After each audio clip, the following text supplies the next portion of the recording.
Jacksonville. The child was born and couldn't sit still. 86 years later with no regret. You know that man can't sit still yet.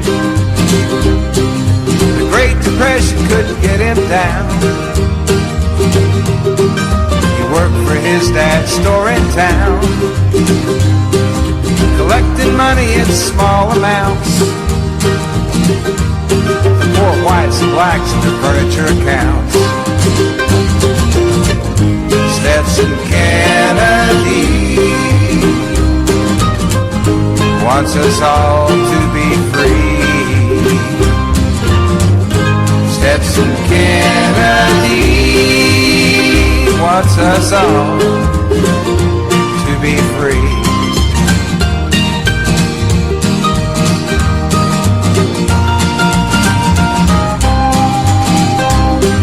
As he'd collect, he'd talk to folks. He'd hear legends, tales, songs, and jokes. Now this fine treasure he'd record and write. He was colorblind, didn't see black and white. Writer's project for the WPA.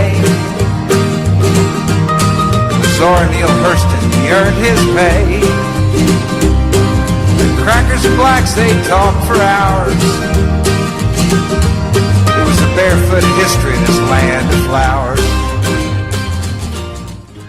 On the 6th day of April 2019, the episode, the week that was, from WBRN Radio and on the Boston Red Network. We'll alert you to some of the outlets we're on. We're on Twitter. We're also on Facebook on the Boston Red. We are on YouTube. There's 2 channels there. And we operate basically 3 or 4 different programs. We have a Boston Red, which is a political program. BR on the World, which is our international program. All About Sports is the fledgling sports program. We only have a few episodes up there. And our technical program, the Open Source Report, we still need to get that finished. And Numbers Man, that is our macroeconomics program that we do on a weekly basis. We're pretty consistent with that. Each week we'll have one later, probably today, talking about the current economy and where the jobs are. Roughly 290 jobs are created in March, which is basically a number, but you have to notice very carefully how the report is framed in the media, in the business press, and in the wider commercial press, or monopoly media as we term it. It is a jobs report, no doubt about that. It's not the 200 or the 20,000 before, but what happens is you normally have a surge, an outliner. You're not going in the $18 trillion economy have 20,000 jobs created consistently quarter after quarter, or you're in deep trouble, period. But what has happened, a mixed report there. We don't want to steal all the thunder from Numbers Man, another one of our alter egos here, but what is that as far as pay is concerned, compensation, whatever you want to call it, I'll have to go to pay scale and look at this, but basically that is not rising. That is stagnant. So there are concerns going on there. And on the international scene in Libya, there is the National Alliance, or whatever they're calling themselves, is on the move from Benghazi. Now, Benghazi is where Colonel Gaddafi got his start, and it was also the start of the rebellion against Colonel Gaddafi, sponsored by the quote-unquote West. Hillary Clinton and company there, out of nothing more than Wilsonian foreign policy, and that Wilsonian foreign policy caused Colonel Gaddafi to be murdered. And they have since the murder of Colonel Gaddafi, Libya has been in a chaos. Now this is from the BBC Libyan fighting props condemnation by the G7 and the UN. The General Secretary of the UN was in Tripoli, but that doesn't really matter. Now Mr. Haftar, the leader of the National Army, they call it. The BBC in its editorializing calls it the self-styled National Army, but it is the National Army, and they are marching on Tripoli with little resistance. They're on the outskirts. There's rumors they had taken over the international airport, and since his forces have taken it over, and they will move on the capital once that is done. As evidence, they are consolidating their power. Now, the quote-unquote West is sponsoring the government that is in Libya. Now, General Haftar was born in 1943. He was a former army officer. He helped General Gaddafi seize power in 1969. Before falling out with him and going into exile in the U.S., he returned in 2011 after the uprising against Colonel Gaddafi. In December, Qatar met with the Prime Minister from the UN-backed government at a conference, but refused to attend the official talks. He has visited Saudi Arabia. I'm not sure where that mix is in there. And he's had talks there with the Mohammed bin Salman, the leader there. So that is the international situation. We'll go to the Seattle Times in a minute and look at the Boeing 737 Max. The production has been reduced there. There's the situation if and when the production will resume. Some nations have literally stopped, postponed, or canceled their agreements to buy these very flawed airplanes. There's also development, a major lawsuit by the grandniece of none other than Rev Nader. They are suing Boeing, the FAA, and several others for negligence there in that situation. So we'll look and we'll see where all of these items are going here. And let me just go to Reuters. We're going to do this a little bit. We have Uncle Carl waiting in the wing, but we're going to move to some of the stories here in this hemisphere. In Venezuela, the consortium of Western nations, Pence made a so-called major policy speech behind closed doors at the Rice University in Houston. Was it at Rice in Houston? I think it was. But anyway, he made it in Houston. Evidently, a hand-picked audience of 300 many of local Venezuelan community. This is from Reuters. It was at Rice University's Baker Institute for Public Policy, calling the shipments of petroleum and the lifeblood that corrupt regime, he calls it.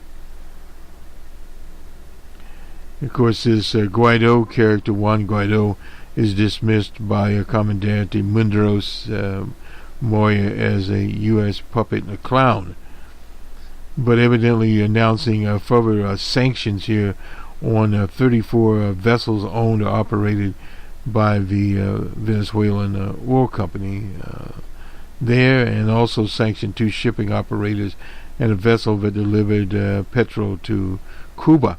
Now this is where the Cuban connection comes in here with these types of sanctions that they're using at this particular time out there. So it's kind of interesting what is going here to sanction Cuba, and I guess they will sanction the Russian Federation. But how far do these so-called economic sanctions or acts of economic violence go? They've been trying that since 1979 with the Islamic Republic, and very mixed results. That Islamic Republic is still there, but now they do have petroleum, a different situation there. But with Venezuela, very interesting there. Also, the Russian Federation, of course, has is supplying technical assistance in cyber warfare. They evidently tried a very clumsy move to knock out the power supplies, and he did accomplish that in the electronic grid. It's the first cookie-cutter approach to cyber warfare, but then they went back to the proven by using snipers to shoot into power substations and start fires there. The same basic script that they ran in Cuba, but on a greater plane. Now with some of this Juan Guaido character's henchmen are in jail, they're saying, well, don't harm him. One of the tenets of foreign policy is it's not very effective to tell another nation what to do. And the problem here, options on the table, well, if they are going to invade Venezuela, they will invade it. It's that simple. But can they invade it and mop up the operation in a matter of days and weeks? No. The forces in Venezuela would resist, and resist fiercely. No doubt about that. The followers of the former leader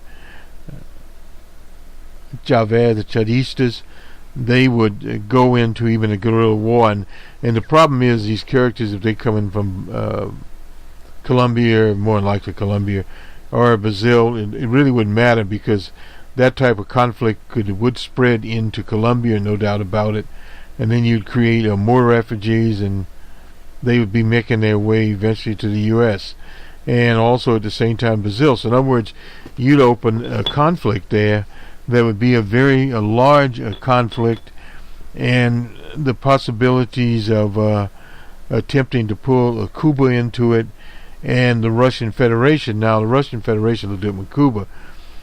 They have rocket forces. So in other words, you get yourself into a war in the Americas. That is not a pleasant situation. But with the Trump administration, anything is possible. They're training, evidently, according to reports, mercenaries, ex-Venezuelan troops that are in Colombia. They are held actually in more or less like cages there. They can't go anywhere, but they're supposedly receiving some military training. And some of these types of people, special forces types, one is sabotaging Venezuela. So that is something moving on. The over the week, the foreign minister Jorge Arena, I hope I'm pronouncing his name right, I don't see it on my screen now, but he was on a tour of Southern Africa.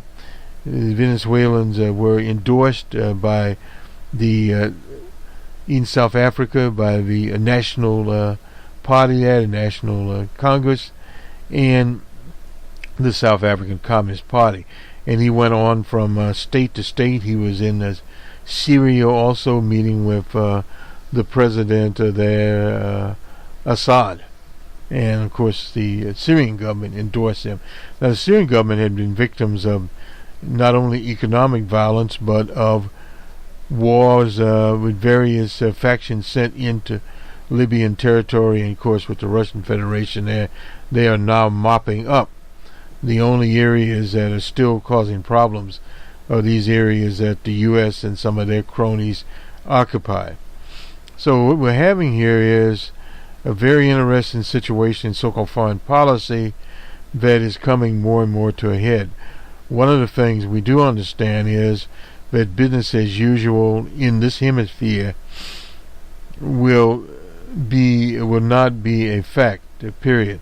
Out of the Miami Herald, we were looking at them. Basically, they have a lot of Venezuelans there, and Marco Vegas Rubio is one of the chief sponsors, antagonists there of the Venezuelan government, and also some of the local Democratic types.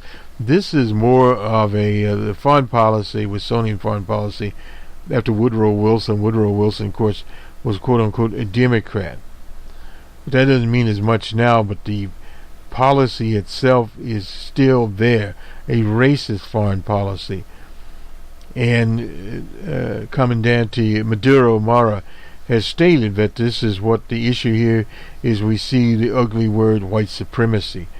Now you go into a war in Vietnam, and I remember Vietnam, we talked about the racism involved and the racism action involved in Vietnam, in the battlefields and on the ships, with the troops, sailors, etc., and the attitude towards Vietnamese people. But it was not as cemented as what we have today with these fascistic movements around the nation, whether it be in Spain trying to bring back Franco, or whether it be in some of the newer nations of Poland, etc., across Europe, and the nationalist Make America Great Again, a Trump administration.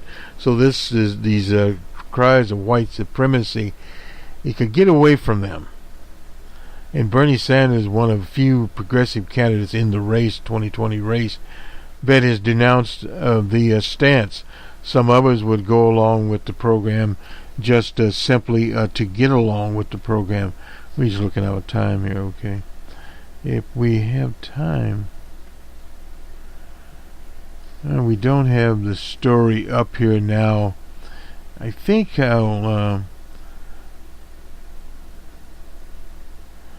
there is a story. I'll go ahead and do the story. This is from the Miami Herald, dated the 5th of April by Sarah Marino. Latino women, or Hispanic women, and she's hurt most by wage gap, costing them about $20,000 a year, 5 extra months of rent, 9 months of child care, and nearly 4 months of health insurance. That's what women in America could afford if their salaries were the same as men. The salary gap is plummeting working women, still plummeting them, particularly those who are heads of families, like many Latinos. That's according to a report by the National Partnership for Women and Families. The report, based on the U.S. Census data, calculates the difference in average salaries amongst men and women who work full-time in each of the 50 states. In Florida, women earn 87 cents for every dollar by a man. That's a difference of $515 a year. But for Latina women in Florida, the picture is more dire. A Hispanic woman earns only 60 cents for every dollar by a European non-Hispanic male, a gap of $20,380 per year. If that salary gap is eliminated, Latinos in Florida could pay 34 additional months of child care, or 14 months of health care offered by their employer. That's according to Jessica Mason, a senior analyst with the organization, told Navarra Herald, that's the Spanish edition. Mason said the gap is a result of factors such as racial and gender discrimination, workplace harassment, job segregation, a lack of workplace policies that support family caregiving. The results of the study was published on the 1st of April, the eve of Equal Pay Day, established in 1996 by the National Committee for Pay Equity. The date changes from year to year, and the 2019 date was the 2nd of April because of that's how far into the year women must work to earn what men earned in 2018. At the national level, Latino women earn 53 cents for every dollar earned by European non-Hispanic males. Native American women earn 58 cents. African American women earn 61 cents, while non-Hispanic women, European women earn 77 cents. Asian women earn 85 cents, so they're doing better. The dollar numbers on a Latin woman earning an average of $32,000 per year, compared with $60,388 average income for a European non-Hispanic male, a difference of $28,386. The salary gap also affects career Latinos. The average Latino executive earns about $71,000 to $61,000 for a computer specialist. The average non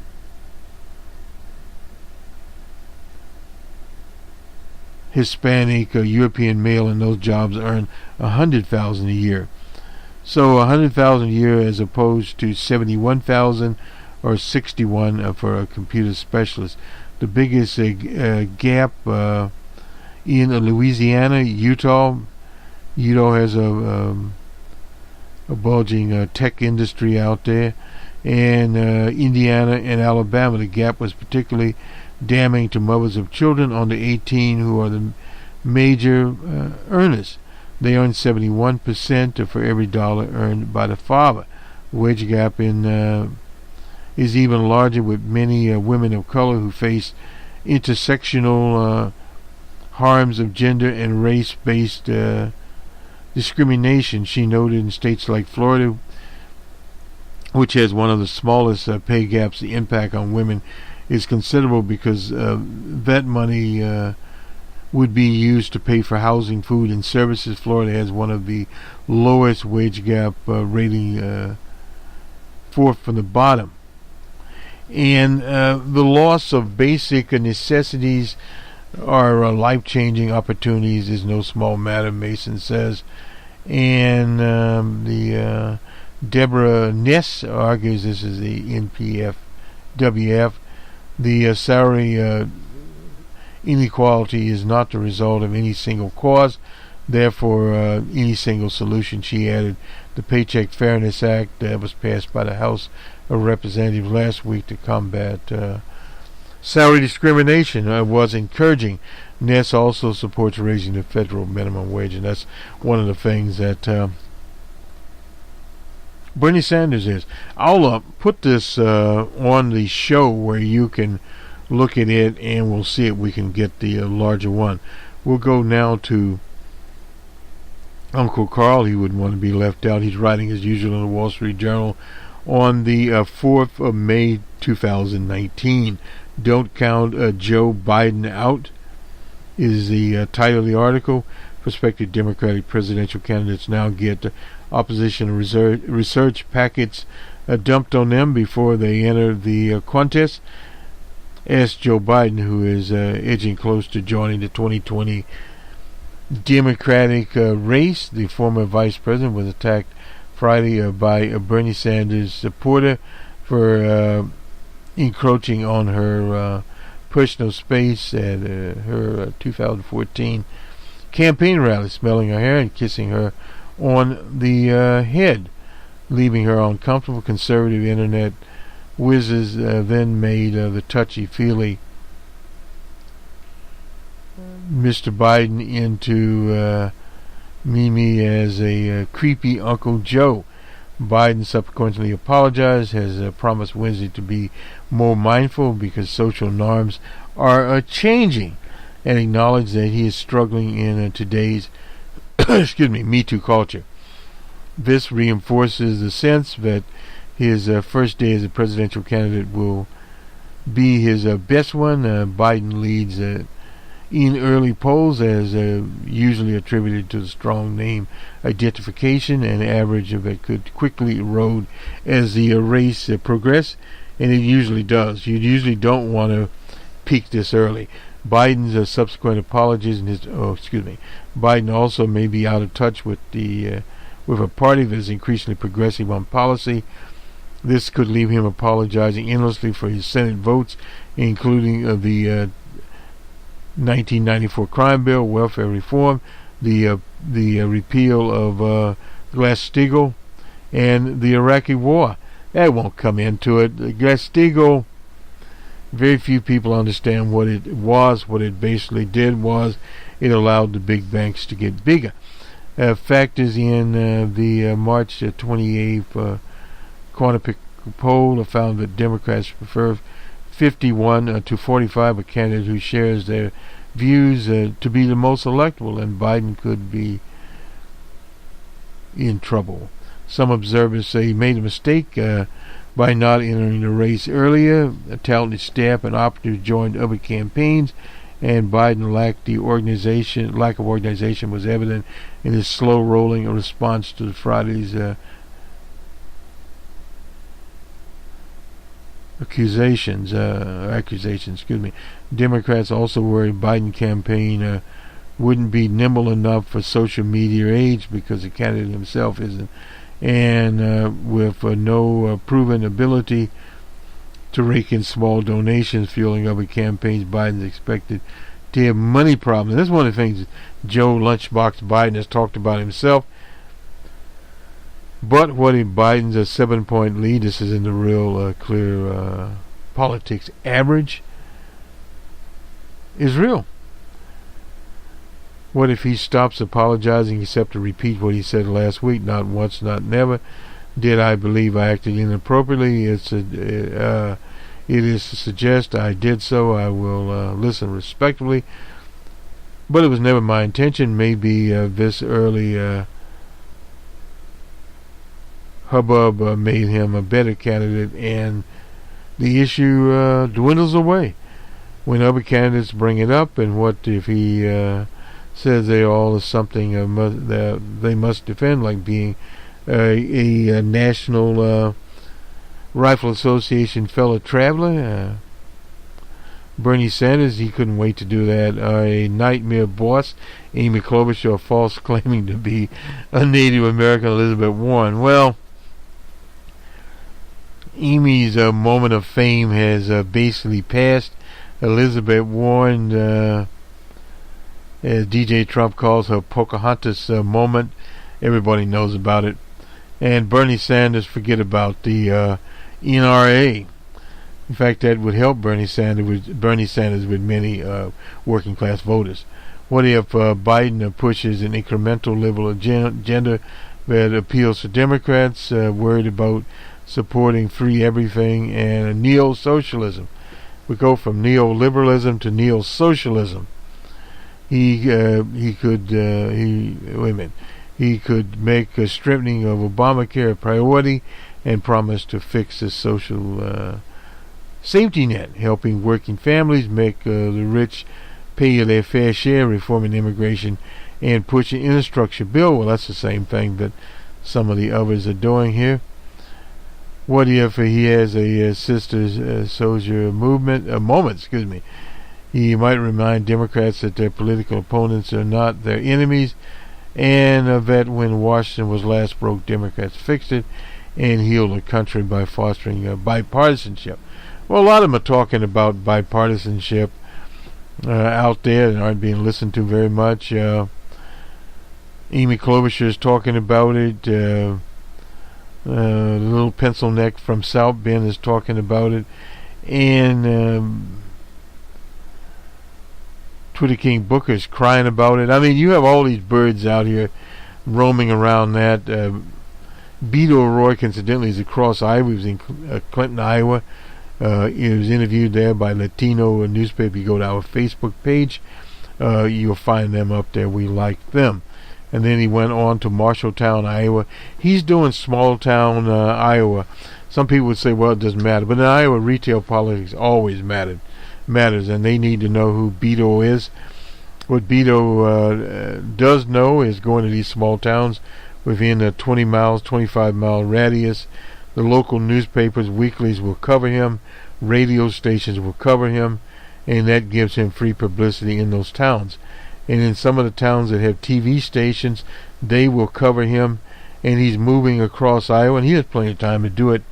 He's not in office now, and covering Iowa early is very, very important because of retail politics, the small towns, and you want to get in there before the media starts getting more expensive to do it. And with Iowa starting off next year, now is the time to do it. In any of those states, South Carolina is another state he has been in. You'll see him there. He went in across Texas base to solidify his Texas base as a new campaign manager, so they'll look differently. But in Iowa, you want to take care of Iowa. He's been in New Hampshire. You want to take care of New Hampshire. Now's the time to go to the small villages, hamlets that candidates usually don't have time to do later in the year. Those areas. Whereas Bernie Sanders has been moving across California. He was late to the California party last time around.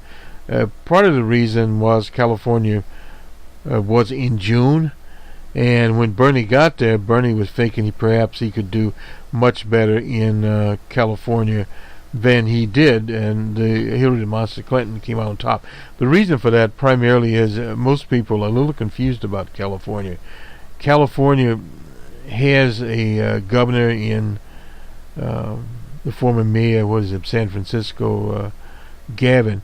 But Gavin, at best, is a neoliberal. He is what the late great Jerry Pippin would call an Eisenhower Republican.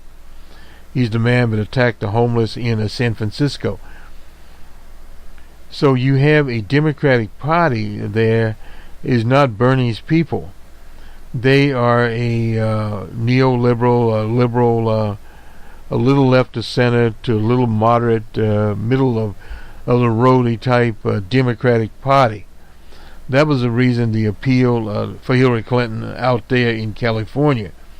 But now there is a younger group there. There are Latinos, and in the African American community, a different situation in California, and that's what Bernie is trying to do. So because California is moving to March, so in other words, you got to go out. If you go into Iowa, you leave Iowa very quickly, go to New Hampshire, into New England, and then you go down south to South Carolina, or do you stop in Nevada on the way? Anyway, whatever, you get those states out of the way in February. But when you go to March, you're talking about Super Tuesday. Now maybe South Carolina Super Tuesday. I'm going to get my schedule up here, but nonetheless, California plays into the Super Tuesday gamut.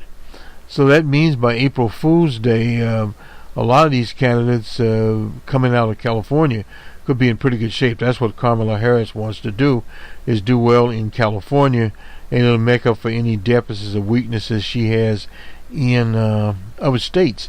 And then the Democratic debate, we'll not be covering that, incidentally. It's in Florida. Florida is an utterly corrupt state. And I believe we talked about part of DJ's Trump strategy in Florida is to use felons that have been rehabilitated and can now vote. At 1.5 million of those. And it's a known fact that people that have been in prison, the majority, not everyone, but the majority of those people are conservative.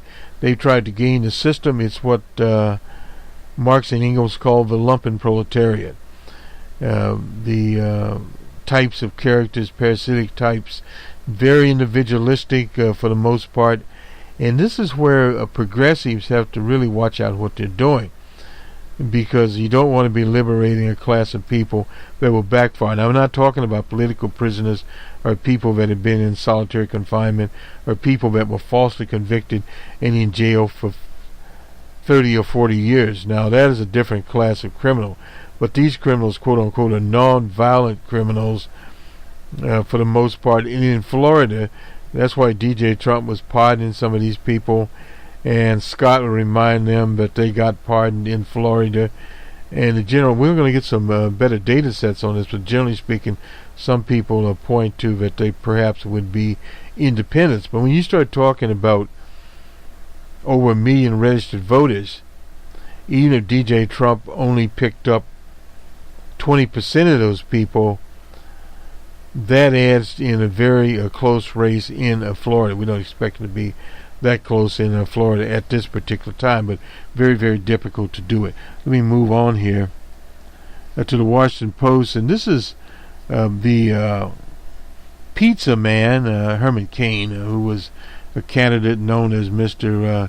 10-20-10 or whatever he was. He had a flat tax. He ran for president, got knocked out of it for inappropriate behavior. And that it turned out to be what you want to call a bipartisan situation. Both the Democrats and Republicans wanted him out of the race, and they got him out of the race. But this is Stephen Moore. He's a candidate for the Federal Reserve. Evidently wouldn't pay his child support in 2013. 6 years ago, $330,000 in alimony and child support. So what the court literally had to do was, let me get to this part here. He ended up paying $217,000, although only after the court sent several police officers, 2 realtors, and a locksmith to his home to change the locks and prepare the property for sale. In other words, they were locked up the house and sold it. Allison Moore told the court the payment was enough that she no longer wanted to force her ex-husband to sell his house. So he got to stay in the house. Allison Moore began the divorce proceedings in 2010. In her divorce complaint, she said her then husband opened a Match.com account and had a mistress. Oh boy. Well, I wonder where all the Me Too characters are going to be on this particular one. She then petitioned to seal the divorce records. That happens many times. The divorce records were unsealed Friday after an appeal by the Washington Post, the New York Times, the Wall Street Journal, and the Guardian. This is something. Beware of those that are in the civil law bar that you have these things sealed, and that's what happened to Bill Cosby. They can come back to bite you in the ass. She appeared on Stephen Moore appeared on TV and radio shows this week, accusing the media of trying to derail his nomination by dredging up a messy divorce and a $75,000 tax lien against him, stemming from an error in his 2014 return. He said that he and his ex-wife are now on bitter terms and that he has been working to settle the tax lien.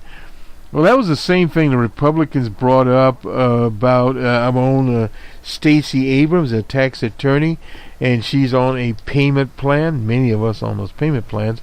But again, that is one of the situations out there. He pointed to a statement by his ex-wife, the media would respect her privacy, no such thing there. And according to Rich Selby, Senator Selby's been around a long time. He's from Alabama. He'd better pay him. He said after the hearing of potential nominees on unpaid taxes. Well, oh boy. So Moore goes along. Allison Moore said her husband slept with his mistress in the family house. I should be laughing about this. And started a graduation ceremony for one of their sons. I had 2 women, and what really is bad when they fight over you. Anyway, I guess that was more talking there. And anyway, Trump has been irritated the Fed. Yeah, this is just bizarre. He also worked more for the Club for Growth. You don't hear much about them. He's ultimately paid $350,000 to settle with the FEC when it found to be an violation. Now this is Club for Growth, the Heritage Foundation. Government, Fed governors have traditionally been PhD economists, bankers, and business leaders. Moore is not. I think he has some sort of little master's degree there. According to Credlow, that's DJ Trump's spokesman, says they have a right to make appointments. Oh, he could appoint Jack the Ripper to the Fed if he wanted to, as long as they could get the Ripper confirmed. That's it. Anyway, this all goes in. That's Stephen Moore. Watch out for what happens with Mr. Stephen Moore. I won't do that one. This is from the Post. On the student loan issues, the Attorney General says Trump administration withholding critical loan data from the states, is asking the Secretary Betty DeVos to end the recent decision to withhold student loan 21 states attorney generals loan information from their office and other law enforcement agencies. Student loan information is vital to our efforts to protect consumers from illegal, unfair, abusive, and deceptive practices by actors in higher education. What they have done is they've hired a bunch of predators, hyenas. That's the Department of Education, to collect so-called back or overdue student loans. There's a trove of data on student loan accounts held by private companies. Department of Education pays to service at $1.4 trillion education debt. Those loan services used to provide state and federal authorities records on repayment plans corresponding with browsers and borrowers, and internal memos and other information to aid investigations. That changed in 2017. Now, these are some of the very important issues about DJ Trump's administration. It goes beyond just the simple fact that DJ Trump is there and DJ Trump has Make America Great Again. These kind of activities do not make America great again. Trust us right there. And even we go to the, and this is one of the things we have on our site, Cranston.com. The National Institute of Health director there, Francis Collins, apologized to two Iranian graduate students blocked from the campus after they were asked to disclose their citizenship amidst growing opposition to new security protocol enforcement with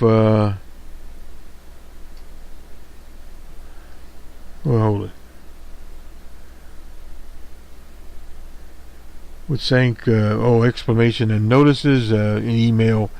The NIH family. Collins said he's deeply troubled by the Georgetown graduate student was interrupted during the presentation was part of an application for a postdoctorate job and escorted from the campus. That's in Bethesda, Maryland. He said he had extended a personal apology to the individual. I also learned another non-U.S. citizen who had to miss the first day of a 2-day meeting because of a visitor clearance issue. I reached out to that person there. Well, it's a little too late there. Now, this apology followed a Washington Post report that an unannounced start of security measure requiring guards to ask visitors their citizenship, demanding additional paper from those who come from countries designated as state sponsor of terrorism. The measures were associated with 2011 policy that covered all facilities run by the U.S. Department of Health and Human Services, including NIH, and mandates as standard credentials to access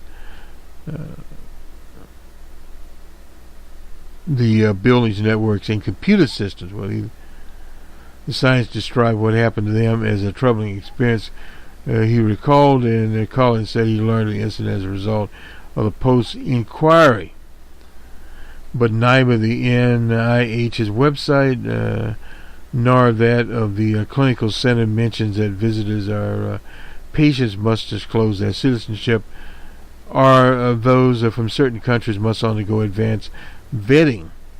The website only specifies that visitors over age of 15 must provide a form of government-issued ID, driver's license, and a passport to enter. That's all you need there.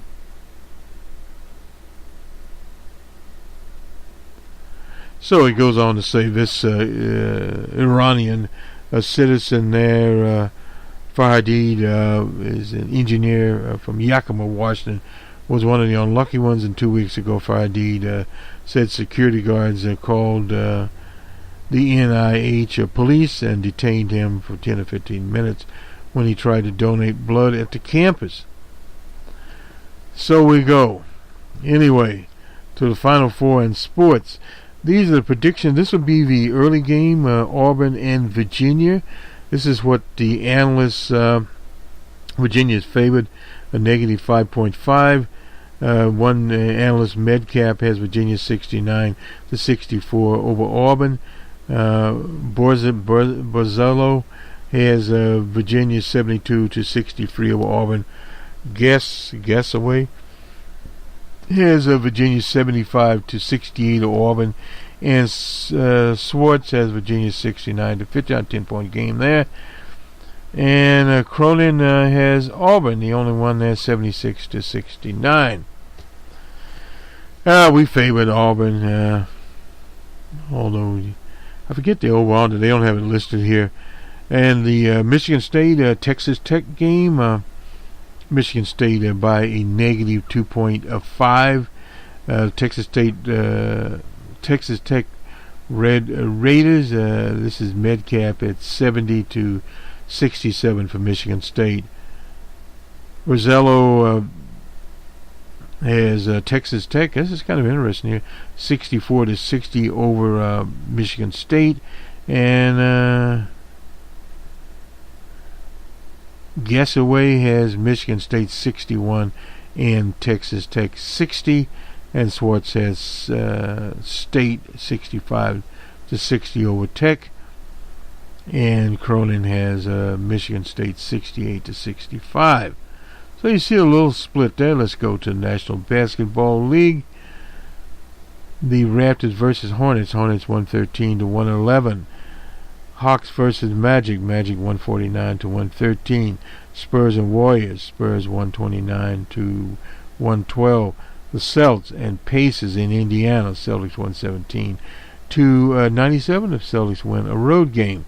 The Knickerbockers and Rockets in Houston. Rockets 112 to 96. The Heat and T-Wolves in Minneapolis. That's where they're having the Final Four also. 111 to 109 for the Heat. The Pistons and Thunder in OKC. Thunder 123 to 110. The Grizzlies and Mavericks. Grizzlies 122 to 112. Kings and Jazz. Jazz 119 to 98. And in overtime, the Pelicans and Suns in Arizona. Suns 133 to 126. Trailblazers and Nuggets. Nuggets 119 to 110. They played in Denver. Cavaliers and Warriors. Warriors 112 to 114. And finally, the Lakers and Clippers in Los Angeles. It was the Lakers 122 to 117. On to Major League Baseball. Mariners and White Sox in Chicago. White Sox 10 to 8. Dodgers and Rockies in the Mile High City. Dodgers 10 to 6. Padres and Cardinals in St. Louis. It was the Padres 5 to 3. Rays and Giants. Poor Giants. The Rays 5 to 2 there. The Reds and Pirates. Pirates 2-zip. They shut the Reds out. The Phillies moving on in inter-league play. 10 to 4 over the Twins. Twins had 11 hits and 3 errors, and the Phillies had 11 hits and 1 error there. Red Sox and D-backs in Arizona. D-backs 15 to 8. Cleveland and Toronto. Cleveland 3 to 2. Atlanta shut out the Marlins 4-zip. The Cubbies, poor Cubbies. Brewers 13 to 10 there. The Brewers had 15 hits, no errors, and the Cubbies 12 hits and 2 errors. The loser was Quintana. The winner was Anderson. I didn't look over that anyway. The Athletics and Astros is the Astros 3 to 2.